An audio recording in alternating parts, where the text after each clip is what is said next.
Hyderabad Medchal MLA మాజీ మంత్రి Chamakura Mallareddy Dammaiguda municipality పరిధిలోని జవహర్నగర్ డంపింగ్ యార్డ్ బాధితుల ఆందోళనకు మద్దతు తెలిపారు. జేఏసీ ఆధ్వర్యంలో కొనసాగుతున్న రిలే నిరాహార దీక్ష శిబిరాన్ని సందర్శించిన ఆయన బాధితులతో మాట్లాడి వారి సమస్యలను తెలుసుకున్నారు. డంపింగ్ యార్డ్ వల్ల ఎదురవుతున్న ఇబ్బందులను పరిష్కరించేందుకు జేఏసీకి అన్ని విధాలా సహాయ సహకారాలు అందిస్తామని మల్లారెడ్డి హామీ ఇచ్చారు.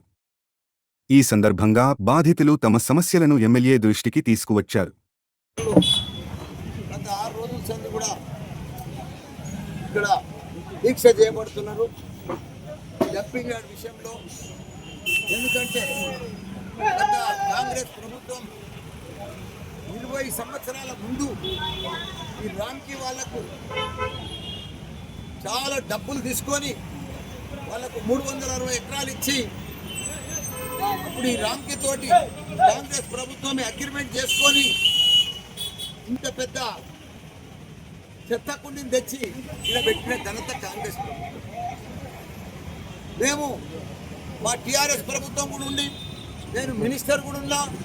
మినిస్టర్ ఉన్నప్పుడు 5 ఏళ్ళు జవహర్ నగర్ కానీ నాగారం కానీ దమ్మాయిగూడెం కానీ జవహర్ నగర్ అంటే నా గుండెకాయ అని చెప్పి దానికి తగ్గట్టుగా నేను మంత్రి అయినప్పుడు ఒక వాటర్ లేకుండే వాటర్ల పొల్యూషన్, గాలిలో పొల్యూషన్, భూమిలో పొల్యూషన్, అక్కడ ఎట్లా అంటే మురుగునీరు కారి ఆ వాసనకు పెద్ద పెద్ద వరదలు వచ్చినప్పుడు గ్యాస్ లాగా చేసి అందరిని చంపుతారా అని అడిగింది. ఓపెన్ కోర్టులో అడిగింది.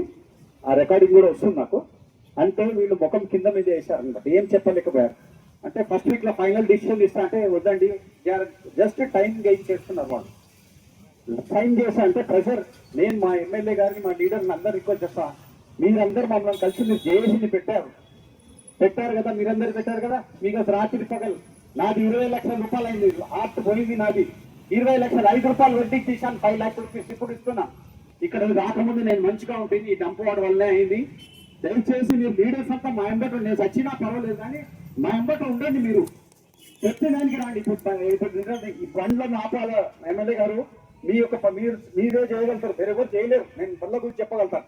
బండ్లను ఆపితేనే బంగ్లాదేశ్ లాగా చేస్తేనే ఆగుతుంది, లేకుంటే కాదు. అందరు చెప్పారు. మీరు ఒక డేట్ ఫిక్స్ చేయండి. పాదయాత్ర అయినాక బండ్లను ఆపుదాం. ఆపి మన సచిన నేను ముందు నిలబడతాను, నన్ను చంపండి పర్వాలేదు. బండ్లను ఆపితే దీన్ని సొల్యూషన్, లేకుంటే టైం గెయిన్ చేస్తారు. ఆ కోర్టు చెప్పింది ఇంటలేరు, ఉట్టి మాట్లేదు. వాడిని అందరూ లోపల మనం ఇప్పుడు ఇళ్ళన్నీ ఖాళీ అయిపోతున్నాయి. మీరు రమేష్ గారికి తెలుసు, అన్ని టూలెట్ బోర్డులు వేస్తున్నాయి. ఈ న్యూస్ ఇండియా మొత్తం పోయింది. ఇప్పుడు ఎవరు ఇక్కడ కొనుక్కోరు. ఇక మా కిరాయి కూడా రాదు. దయచేసి మీరు ఇమ్మీడియట్ గా మా ప్రాణాలు కాపాడాలి. ఎమ్మెల్యే గారిని మరి కమిటీ ఇక్కడ ఉన్న లీడర్స్ అందరూ రిక్వెస్ట్ చేస్తున్నాం. Thank you. మా కేసీఆర్ గారు, కేటీఆర్ గారు జవహర్ నగర్లో కానీ నాగారంలో కానీ దమ్మాయిగూడెంలో కానీ పెద్ద పెద్ద రిజర్వాయర్లు కట్టినాం. ప్రతి రూపాయికి ఇంటింటికి నల్ల నీళ్ళు ఇచ్చినాం. ఈ 3 కాలనీలలో బ్రహ్మాండంగా 140 కోట్లు పెట్టి క్యాపింగ్ చేసినాం.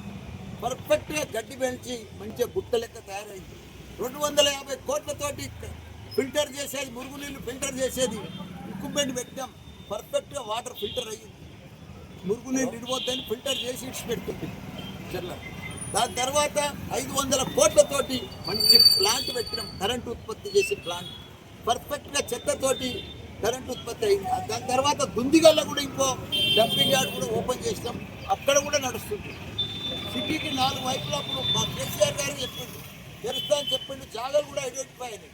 ఈ గవర్నమెంట్ వచ్చినాక కూడా 4 జాగాల్లో పెడతాం, 4 దిక్కులో పెడతాం. వెస్ట్, సౌత్, ఈస్ట్, నార్త్ అని పెట్టి చెప్పిర్రు. 2.5 సంవత్సరాలు అయింది. పోనీ కనీసం చెత్తనన్నా వేస్తే పని చేసిరా, చేస్తలేరు.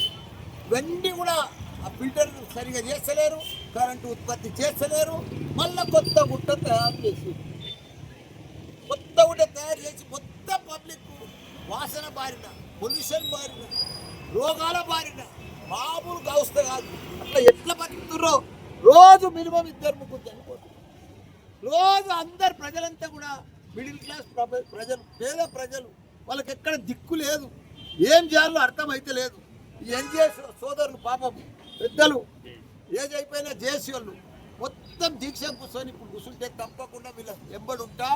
రేపు శ్రీధర్ బాబుని కలుస్తాం, టైం తీసుకుంటాం. ఇవాళ రేపు జిహెచ్ఎంసీ కమిషనర్ కలుస్తాం. మాకు ఇవన్నీ హైకోర్టులో ఆర్డర్ వచ్చింది. ఇక్కడ చెత్త వేసేది బంద్ చేయమని దాన్ని మళ్ళీ మిస్గైడ్ చేస్తున్నారు జిహెచ్ఎంసీ వాళ్ళు. వాళ్ళు రాకుండా చేస్తున్నారు. కోర్టులో ఆర్డర్ వస్తున్నా కానీ మళ్ళీ దాన్ని తిప్పుతూ ఉన్నారు, వాయిదాలు వేపిస్తూ ఉన్నారు. కానీ ఇవన్నీ కూడా మనం ఇక వీళ్ళు మా సోదరులు పాదయాత్ర చేస్తా అంటున్నారు. తప్పకుండా వాళ్ళు ఎంబడి వాళ్ళకి అన్ని రకాలు కూడా ఉంటా. నా ప్రజలను నేను కాపాడుకుంటా. తప్పకుండా నా డ్యూటీ, నా ధర్మం. జై మల్లారెడ్డి గారు, జై మల్లన్న. పనిచేయదు, అది ప్రభుత్వం అనిపించుకోదని చెప్పి మేము దృఢంగా నమ్ముతున్నాం. జేఏసీ వాళ్ళము సరైన సమయంలో సరైన విధంగా పనిచేసేదే ప్రభుత్వం అని మేము బాగా ఇంతకుముందు కూడా చెప్పడం జరిగింది. ఇప్పుడు పెద్దలు మరి మన జేఏసీ ఇంకో మిత్రుడు రామరెడ్డి గారు కూడా చెప్పినాం.